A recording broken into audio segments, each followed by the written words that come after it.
Yang pertama adalah simple random sampling. Dengan judul penelitian hubungan antara status gizi dan tingkat kebugaran jasmani dengan produktivitas kerja pada tenaga kerja wanita unit SPM 1 bagian penting PP APAK NT Corpora Bawen. Untuk penelitian yaitu status gizi merupakan salah satu faktor penting yang mempengaruhi produktivitas kerja. Sementara tenaga kerja yang dengan status gizi kurang atau buruk dan berlebih akan memiliki kemampuan fisik yang kurang. Kemudian mengapa permasalahan penting ini perlu dipecahkan? Peneliti ingin menilai bagaimana pengaruh status gizi terhadap produktivitas kerja agar manajer dapat memperhatikan bagaimana keadaan pekerjanya. Untuk manfaat penelitian yaitu agar mengetahui hubungan antara status gizi dan tingkat kebugaran jasmani dengan produktivitas kerja. Untuk variabel penelitian yaitu X1 status gizi, X2 tingkat kebugaran jasmani, dan Y produktivitas kerja. Untuk hipotesis penelitian yaitu HA ada hubungan antara X dan Y, H0 tidak ada hubungan antara X dan Y.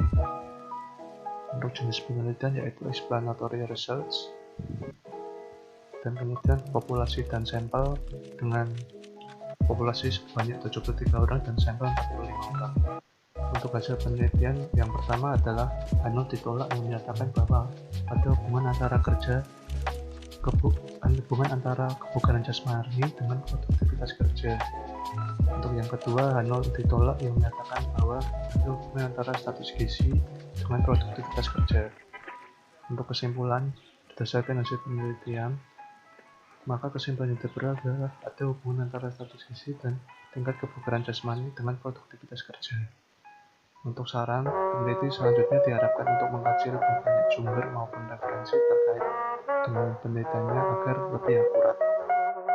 Oke, kali ini saya akan mereview sebuah artikel yaitu Proportionate Random Sampling, dibawakan oleh Muhammad Ali Mustadaik, Bastian Prabowo, Ika Ruhana, dan diposting pada Maret 2016 yang berjudul Pengaruh Promosi Jabatan terhadap Motivasi Kerja dan Prestasi Kerja. Oke, penelitiannya yaitu ada dua. Yang pertama, karyawan menjadi salah satu faktor menjadi sebuah acuan manajemen perusahaan ketika melakukan keputusan promosi.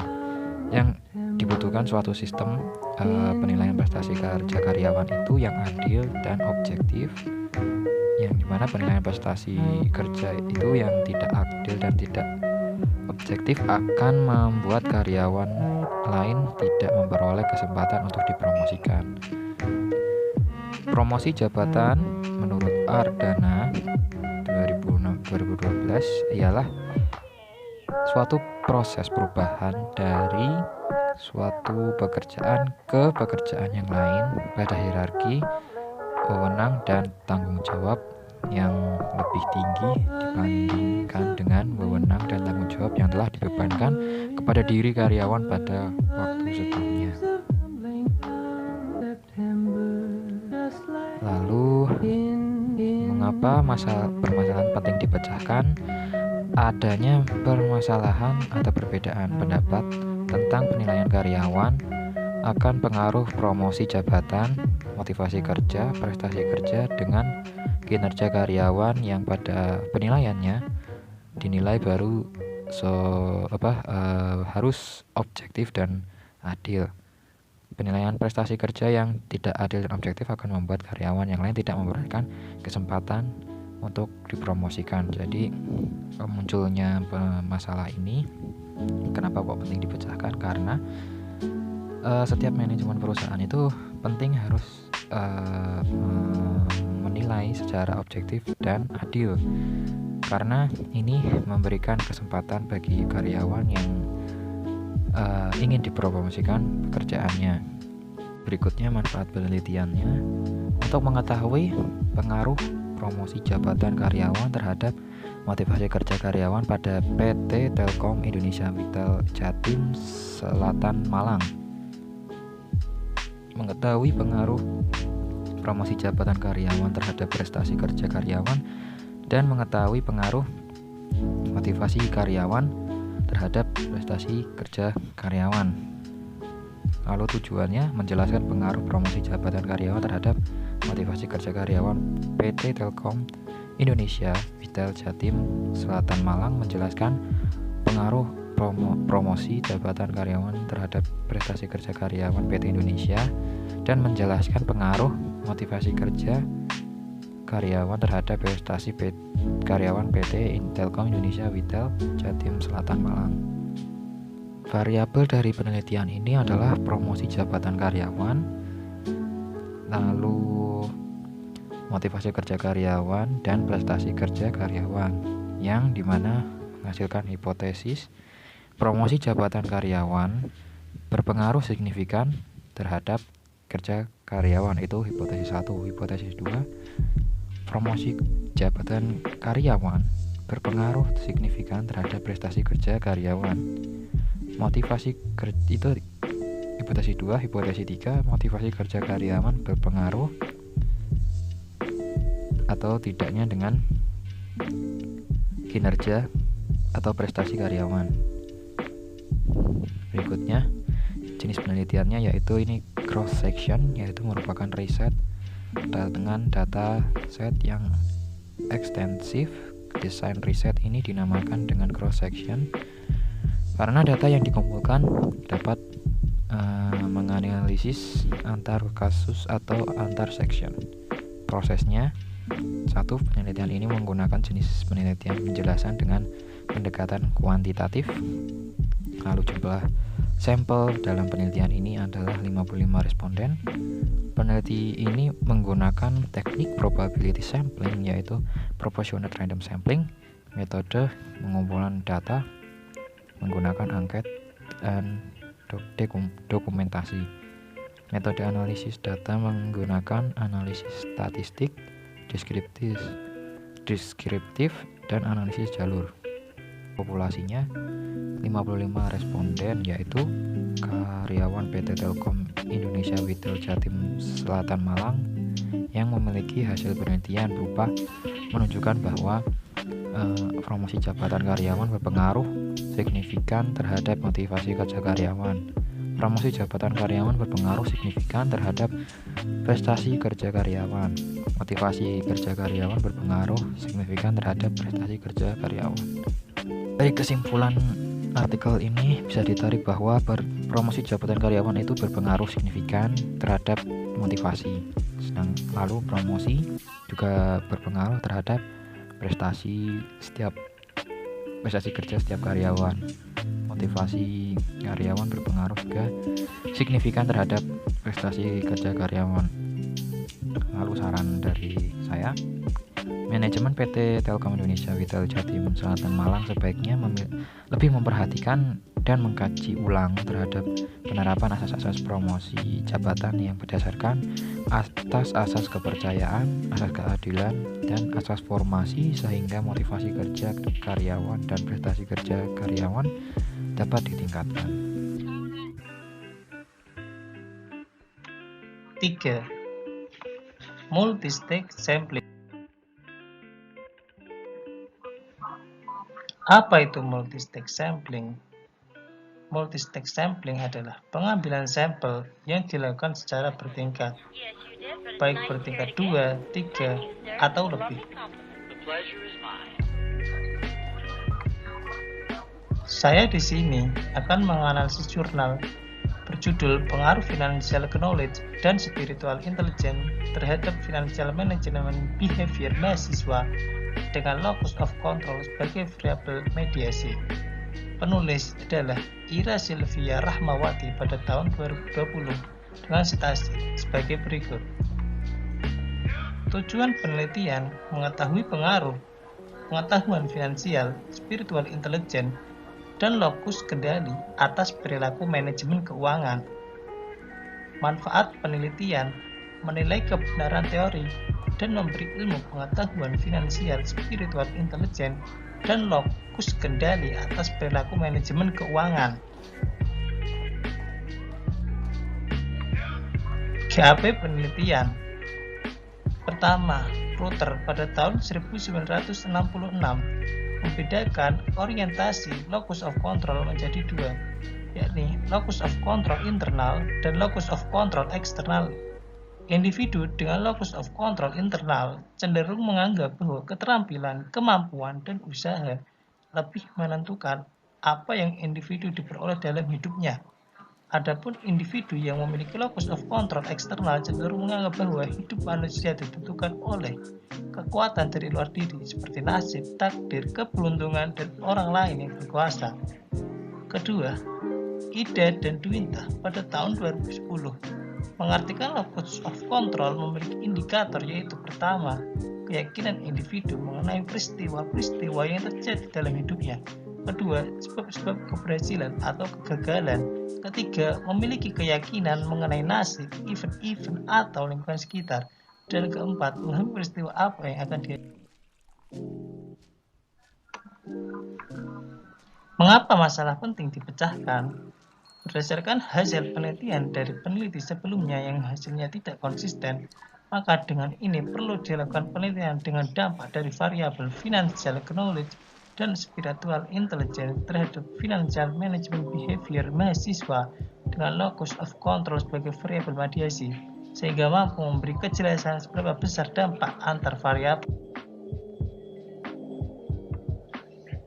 Teknik analisis penelitian. Pertama, instrumen yang digunakan dalam penelitian ini berupa kuesioner yang disebarkan kepada para responden yang sudah ditentukan instrumen, disusun berdasarkan pada peneliti sebelumnya yang pernah dilakukan serta berdasarkan pada konsep teori financial management behavior. Kedua, penelitian ini mengambil sampel pada mahasiswa di Surabaya. Sumber data yang digunakan dalam penelitian ini adalah primer berupa kuesioner. Ketiga, untuk melakukan uji validitas, ini menggunakan program PLS dengan menggunakan uji validitas berupa loading factor, di mana koefisien yang menerangkan tingkat hubungan indikator dengan variabel laten dikatakan valid jika loading factor kurang dari 0,05. Dalam penelitian ini, uji reliabilitas diukur dengan menggunakan koefisien alpha. Suatu item pengukuran dikatakan reliable apabila nilai koefisien alpha lebih dari 0,6.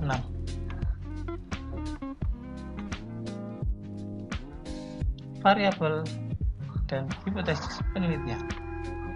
Variabel, terdapat 3 variabel dalam penelitian ini. Pertama, variabel dependent, yaitu berupa financial management behavior mahasiswa.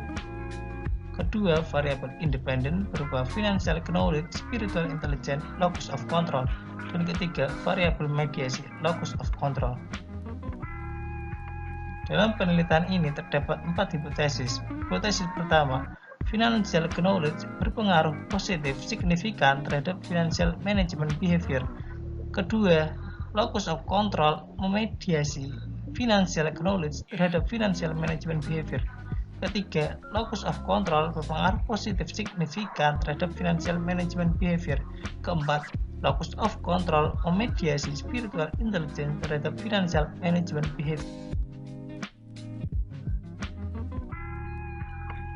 Jenis penelitian populasi dan sampel.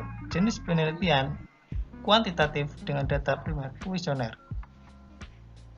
Populasi dan sampel. Populasi dalam jurnal tersebut yaitu berupa mahasiswa aktif di kota Surabaya, sedangkan sampel mahasiswa yang memperoleh uang saku bulan dari orang tua sejumlah minimal 200 yang diambil secara proporsional yang terdaftar di universitas dan sekolah tinggi di kota Surabaya. Pengambilan sampel yaitu dengan sumber data yang digunakan dalam penelitian ini berupa data primer berupa kuis. Hasil kesimpulan saran.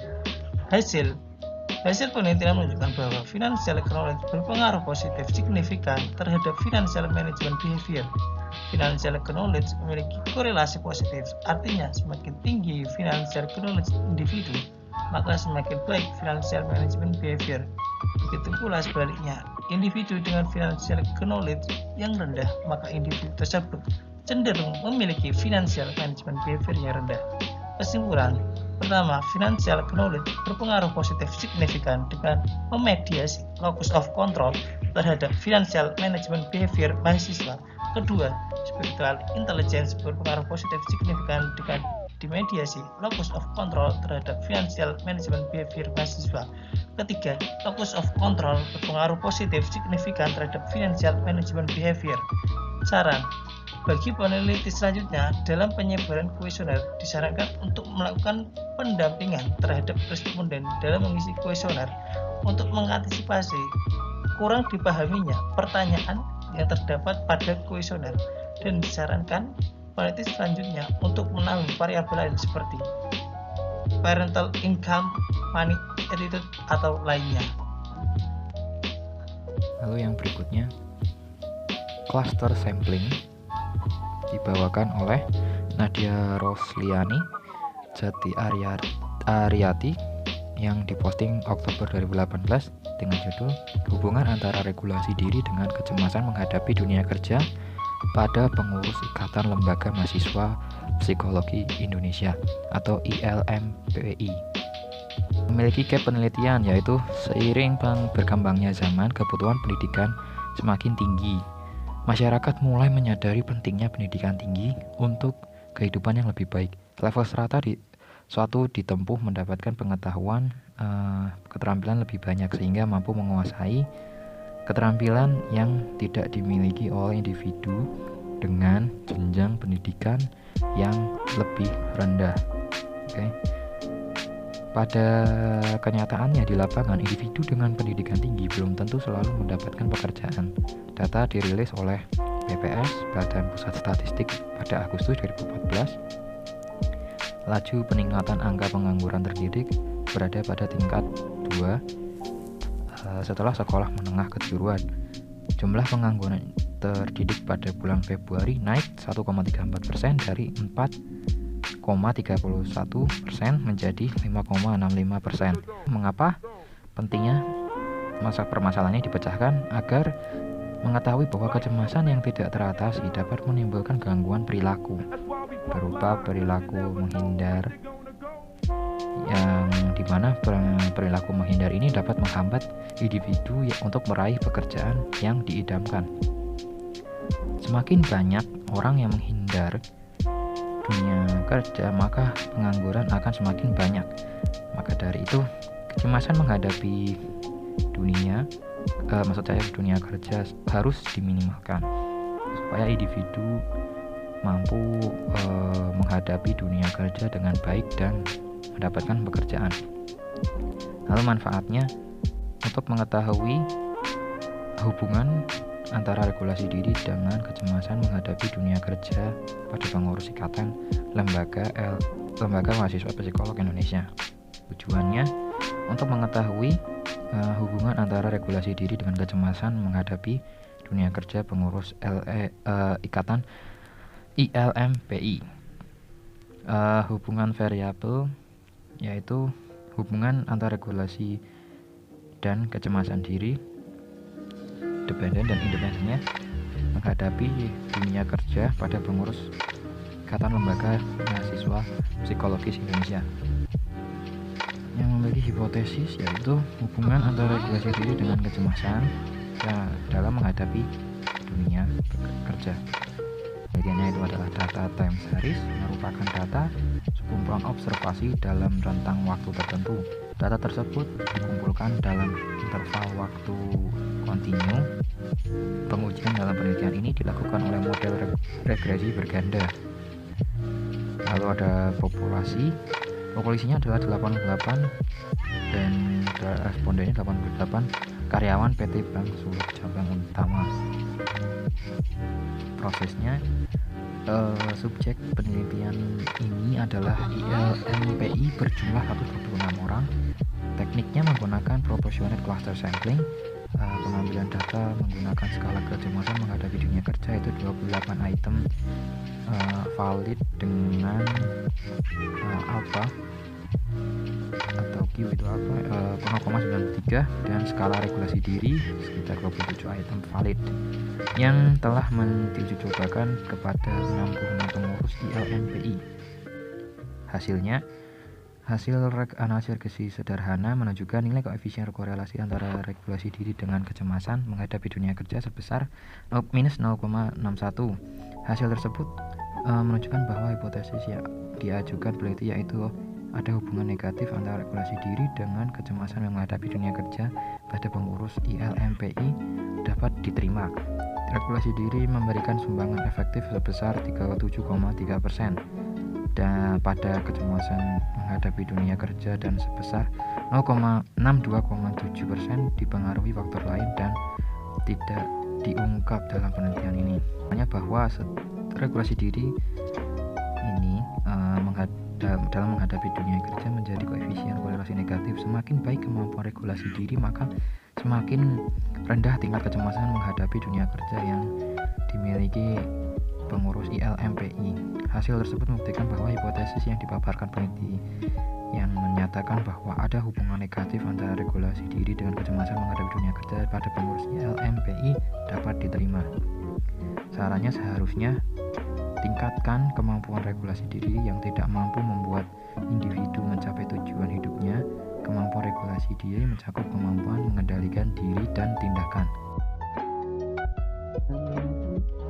Pada artikel yang menggunakan sistematika sampling yang berjudul Underestimation of Population in Under Systematic Sampling Using of Similar Attribute oleh Usman Tahya 2018, pada artikel ini mempunyai tujuan penelitian yaitu untuk memperkirakan rata-rata populasi dengan menggunakan atribut tambahan. Kemudian variabel penelitiannya yaitu X1 adalah atribut tambahan, X2 adalah mean square error, Y-nya adalah rata-rata populasi. Kemudian untuk hipotesis penelitian yaitu A ada hubungan dengan X dan Y, A0 tidak ada hubungan dengan X dan Y. Kemudian untuk manfaat dari penelitian itu sendiri yaitu untuk memperkenalkan beberapa penduga untuk memperkirakan rata-rata populasi dengan menggunakan atribut tambahan.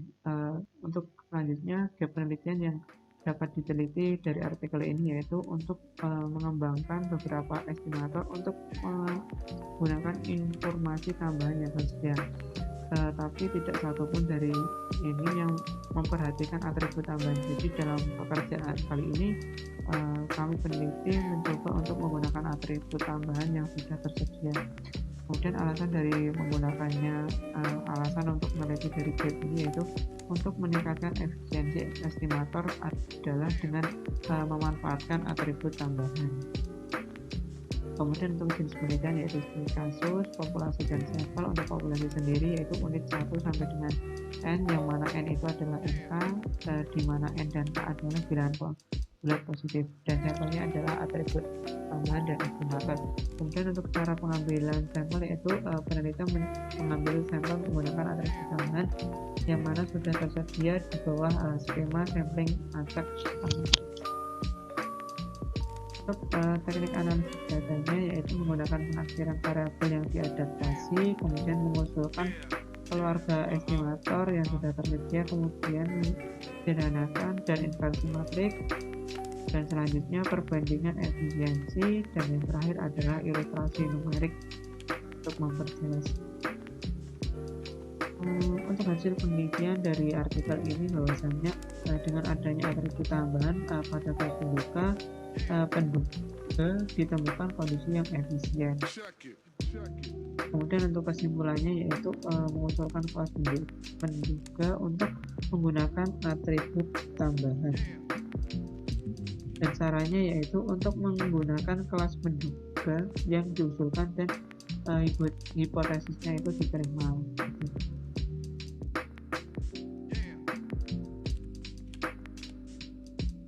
Perkenalkan, nama saya Reza Mulya Nugraha. Saya akan menganalisis artikel dari Kota Sampling dan Accidental Sampling. Jika kita ingin menganalisis artikel, kita harus mencari 14 komponen ini untuk menganalisis sebuah artikel. Yang pertama adalah kota sampling. Kota sampling adalah metode pengambilan sampel dengan jumlah sampel sebanyak jumlah yang telah ditentukan oleh peneliti. Dan ini merupakan artikel yang saya pakai untuk menganalisis artikel kota sampling. Dan ini hasil dari analisis artikel dari kota sampling. Dan ini judul, ini citansi penulis. Citansi penulis ini saya peroleh dari Google Scholar, dan ini penulisnya. ini merupakan tujuan dari penelitian. Ini merupakan variabel penelitian yang dimana variabel X ini mempengaruhi variabel Y. Ini merupakan hipotesis dan ini manfaat dari penelitian. Selanjutnya adalah gap penelitian.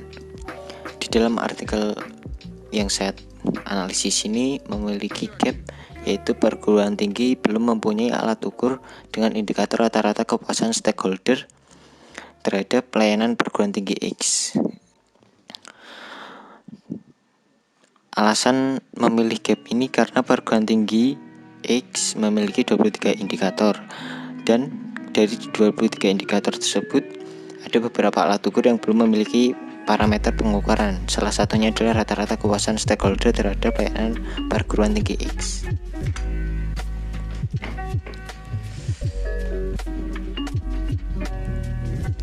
Selanjutnya adalah jenis penelitian. Jadi di artikel ini menggunakan analisis kuantitatif dan populasi, dan sampelnya adalah populasi yang dipakai mahasiswa Universitas X, dan sampelnya ini 368 mahasiswa baru 76 dan wisudawan 96, dan ini adalah cara pengambilan sampel.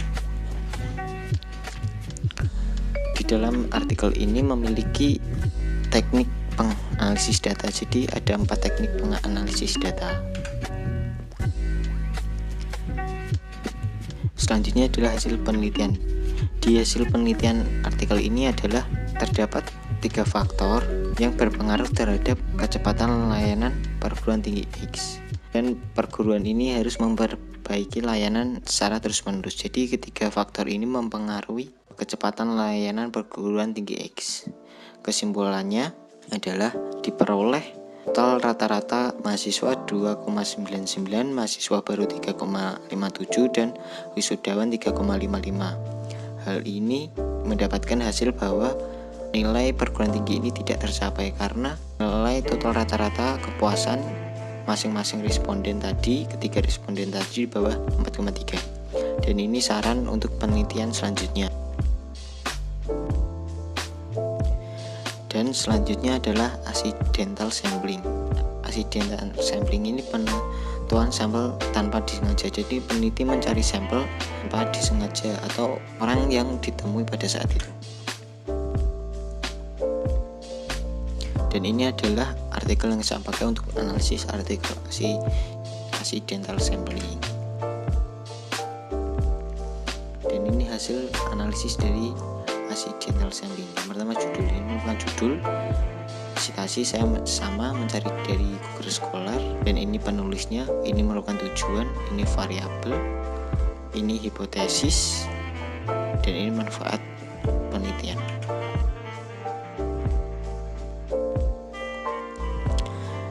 Selanjutnya adalah gap, dan ini merupakan gap dari artikel yang saya analisis. Ini mengapa meneliti gap tersebut di dalam artikel ini, karena terjadinya penurunan brand index yang dialami Shinsui mengidentikan bahwa konsumen masyarakat terhadap produk tersebut mengalami penurunan secara berturut-turut, yaitu 2009 hingga 2012. Selanjutnya adalah jenis penelitian. Ini merupakan jenis penelitian dari artikel. Jadi artikel ini merupakan penelitian kuantitatif ya. Dan ini merupakan populasi dan sampel. Populasi yang dicari adalah mahasiswa UNES yang pernah menggunakan produk sabun mandi Shinsui minimal setengah tahun dan sampelnya 100 orang. Dan ini adalah cara pengambilan sampel. Selanjutnya adalah teknik analisis data. Di dalam artikel yang saya analisis terdapat 6 teknik pengambilan data, analisis data. Hasil penelitian. Ini merupakan hasil penelitian dan ini merupakan kesimpulan. Dan ini adalah saran penelitian selanjutnya. Terima kasih. Selanjutnya akan disampaikan teman-teman saya. 8. Purposive sampling. Apa itu purposive sampling? Teknik sampling yang cukup sering digunakan. Metode ini menggunakan kriteria yang telah dipilih oleh peneliti dalam memilih sampel. Kriteria pemilihan sampel berbagi menjadi kriteria inklusi dan eksklusi.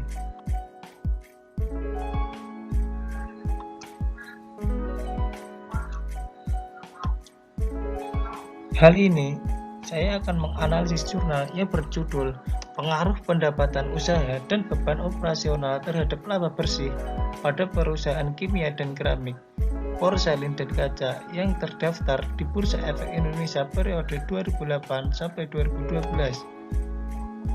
Penulis Meiza Evilia pada tahun 2014 dengan citasi sebagai berikut. Tujuan penelitian mengetahui pengaruh variabel pendapatan usaha dan beban operasional terhadap laba bersih pada perusahaan kimia dan keramik, porselin dan kaca yang terdaftar di Bursa Efek Indonesia periode 2008 sampai 2012, baik secara parsial maupun simultan. Manfaat penelitian, perusahaan mampu mengetahui seberapa besar keuntungan perusahaan dengan membandingkan hasil laba pada tahun tertentu dengan laba tahun-tahun sebelum dan sesudah. GAP penelitian, menurut Nasution dan Lisa pada tahun 2013, laba bersih merupakan selisih positif antara total pendapatan dengan total biaya, sehingga besarnya jumlah laba yang diperoleh perusahaan tergantung kepada kedua pos tersebut. Menurut Will Subranyaman dan Halsey pada tahun 2005, dalam Putra tahun 2012, laba bersih merupakan laba dari bisnis perusahaan yang sedang berjalan setelah bunga dan pajak.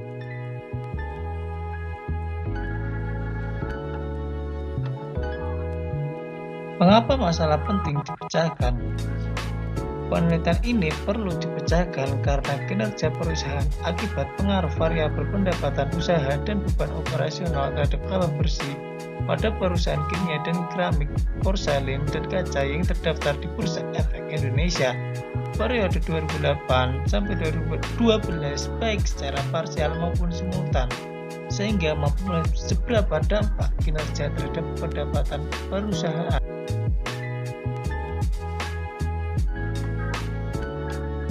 Teknik analisis penelitian. Dalam jurnal metode analisis menggunakan regresi linear berganda yang menggunakan alat bantu SPSS, Statistical Product and Service Solution versi 210. Dalam analisis data terdiri dari uji statistik deskriptif, uji asumsi klasik berupa uji normalitas, autokorelasi, multikolonialitas, dan heteroskedastisitas, dan uji hipotesis, yaitu uji T, uji V, dan koefisien determinasi. Variabel dan hipotesis penelitian. Variabel dibagi menjadi dua, yaitu variabel dependen dengan laba-laba yang digunakan, yaitu laba bersih. Variabel independen terdapat dua, yaitu X1 pendapatan yang digunakan adalah pendapatan usaha dan X2 beban yang digunakan adalah beban operasional. Hipotesis penelitian terdapat tiga. Pertama, pendapatan usaha berpengaruh signifikan terhadap laba bersih pada perusahaan kimia dan keramik, porselin dan kaca yang terdaftar di Bursa Efek Indonesia. Hipotesis kedua, beban operasional berpengaruh signifikan terhadap laba bersih pada perusahaan kimia dan keramik, porselin dan kaca yang terdaftar di Bursa Efek Indonesia. Hipotesis ketiga, pendapatan usaha dan beban operasional berpengaruh signifikan terhadap laba bersih pada perusahaan kimia dan keramik, porselin dan kaca yang terdaftar di Bursa Efek. Jenis penelitian dan populasi sampel. Jenis penelitian kuantitatif berupa data sekunder. Populasi dan sampel. Populasi yang diambil yaitu perusahaan kimia dan keramik, porselin dan kaca yang telah terdaftar di Bursa Efek Indonesia sampai akhir tahun 2012 yang berjumlah 16 perusahaan. Sampelnya berupa 1. Perusahaan kimia dan keramik, porselin dan kaca yang masih terdaftar di BI pada periode pengamatan 2008 sampai 2012. Kedua, telah menerbitkan laporan keuangan secara lengkap yang berakhir 31 Desember selama periode pengamatan. Ketiga, memperoleh laba bersih, tidak mengalami kerugian selama periode pengamatan. Hasil, simpulan, dan saran. Hasil berdasarkan pengujian secara bersamaan atau simultan, ketahui bahwa kedua variabel independen yaitu pendapatan usaha dan beban operasional berpengaruh signifikan terhadap laba bersih pada perusahaan kimia dan keramik, porselen, dan kaca yang terdaftar di Bursa Efek Indonesia. Tetapi nilai koefisien determinasi sebesar 0,176 yang berarti 17,6%. Laba bersih dipengaruhi oleh pendapatan usaha dan beban operasional. Dengan demikian, pendapatan usaha dan beban operasional dapat dijadikan sebagai bahan pertimbangan dalam menilai laba bersih pada perusahaan kimia dan keramik, porselen, dan kaca yang terdaftar di Bursa Efek Indonesia. Kesimpulan pertama, pendapatan usaha X1 berpengaruh signifikan terhadap laba bersih pada perusahaan kimia dan keramik, porselen, dan kaca yang terdaftar di Bursa Efek Indonesia pada 2008 sampai 2012. Kedua, beban operasional X2 tidak berpengaruh signifikan terhadap laba bersih pada perusahaan kimia dan keramik, porselen, dan kaca yang terdaftar di Bursa Efek Indonesia periode 2008 sampai 2012. Ketiga, variabel pendapatan usaha dan beban operasional secara simultan berpengaruh signifikan terhadap laba bersih pada perusahaan kimia dan keramik, porselen, dan kaca yang terdaftar di Bursa Efek Indonesia pada periode 2008 sampai 2012. Saran. Pertama, bagi peneliti selanjutnya agar dapat menggunakan sampel lebih banyak lagi sehingga hasil penelitian akan lebih valid dan bagus. Misalnya menambah subsektor lain yang ada dalam perusahaan manufaktur yang terdaftar di Bursa Efek Indonesia.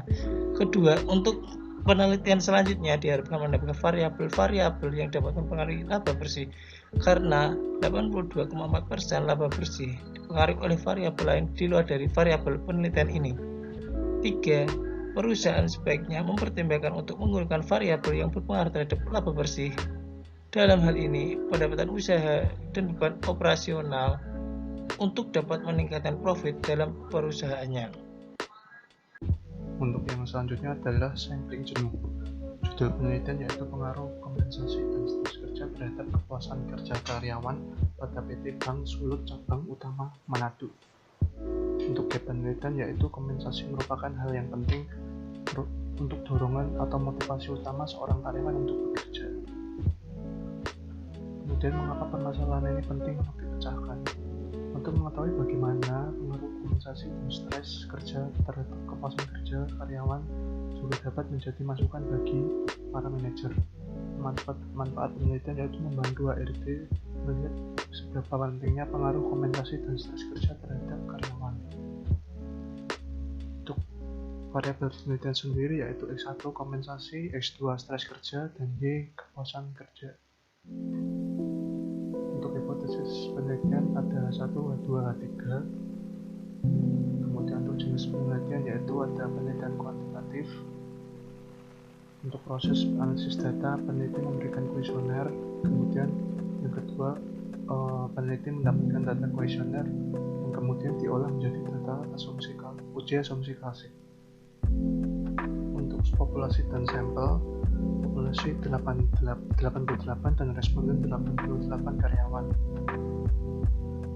Untuk hasil penelitian yaitu dilihat bahwa hasil penelitian kinerja karyawan secara signifikan dipengaruhi oleh motivasi kerja, disiplin kerja, dan lingkungan kerja. Untuk kesimpulan sendiri, kompensasi dan stres kerja secara simultan berpengaruh terhadap kepuasan kerja pada PT Bank Sulut Cabang Utama. Untuk saran sendiri, sebaiknya pemimpin PT Bank Sulut Cabang Utama dapat terus mempertahankan bahkan meningkatkan kepuasan karyawan sehingga tujuan utama dari organisasi bisa tercapai. Untuk yang selanjutnya yaitu ada global sampling. Global sampling, judul artikelnya yaitu Project Engage Global Sampling and Direct Recruitment to Identify and Think How to Reach HIV Infected Person who are out of care. Untuk tujuan dari penelitian artikel ini yaitu untuk menerapkan dan membandingkan dua metode baru untuk mengidentifikasi orang yang teridentifikasi HIV untuk variabel penelitiannya yaitu Y adalah perekrutan langsung, kemudian X adalah orang yang tertular HIV. Untuk hipotesis pada penelitian ini yaitu A ada hubungan dengan X dan Y, tidak ada hubungan dengan X dan Y. Kemudian untuk manfaat dari penelitian ini sendiri yaitu untuk mengidentifikasi dan menghubungi di luar perawatan orang HIV yang positif, yang mana memiliki kepentingan kesehatan masyarakat tertentu. Pada artikel ini untuk gap penelitiannya ditemukan bahwasanya alter lebih dirugikan secara sosial daripada benih yang merekrutnya, yang mana menegaskan bahwasanya benih yang teridentifikasi memiliki akses unik ke populasi yang memungkinkan tidak dapat dijangkau dengan menggunakan teknik rekrutmen standar. Kemudian alasan kami meneliti peneliti menggunakan alasan gapnya yaitu untuk menentukan apakah sulit ditemukan orang yang HIV positif yang terpinggirkan yang tidak dalam perawatan HIV yang konsisten. Untuk jenis penelitiannya yaitu di kasus populasinya adalah orang yang terinfeksi HIV yang memiliki kontak terbatas dengan sistem pemberian perawatan HIV dan lembaga non-medis yang menyediakan layanan di sekitar. Dan untuk sampelnya yaitu terdiri dari 112 orang yang positif HIV dan cara pengambilannya yaitu dengan langsung bertanya pada staf project engage dengan bertemu dengan staf klinik maupun non-klinik. Kemudian untuk teknik analisis datanya yaitu menggunakan uvariat dan analisis T-square dan uji visual. Pada artikel ini dapat ditarik kesimpulan bahwa pada hasil penelitian HA diterima karena 52% populasi benih memenuhi syarat. Dan untuk kesimpulannya adalah struktur program yang menunjukkan hubungan yang efektif dengan klinik perawatan medis HIV. Untuk sarannya sendiri perlu dipertimbangkan populasi dan sampel sehingga data yang diperoleh dapat mencerminkan keadaan marketnya.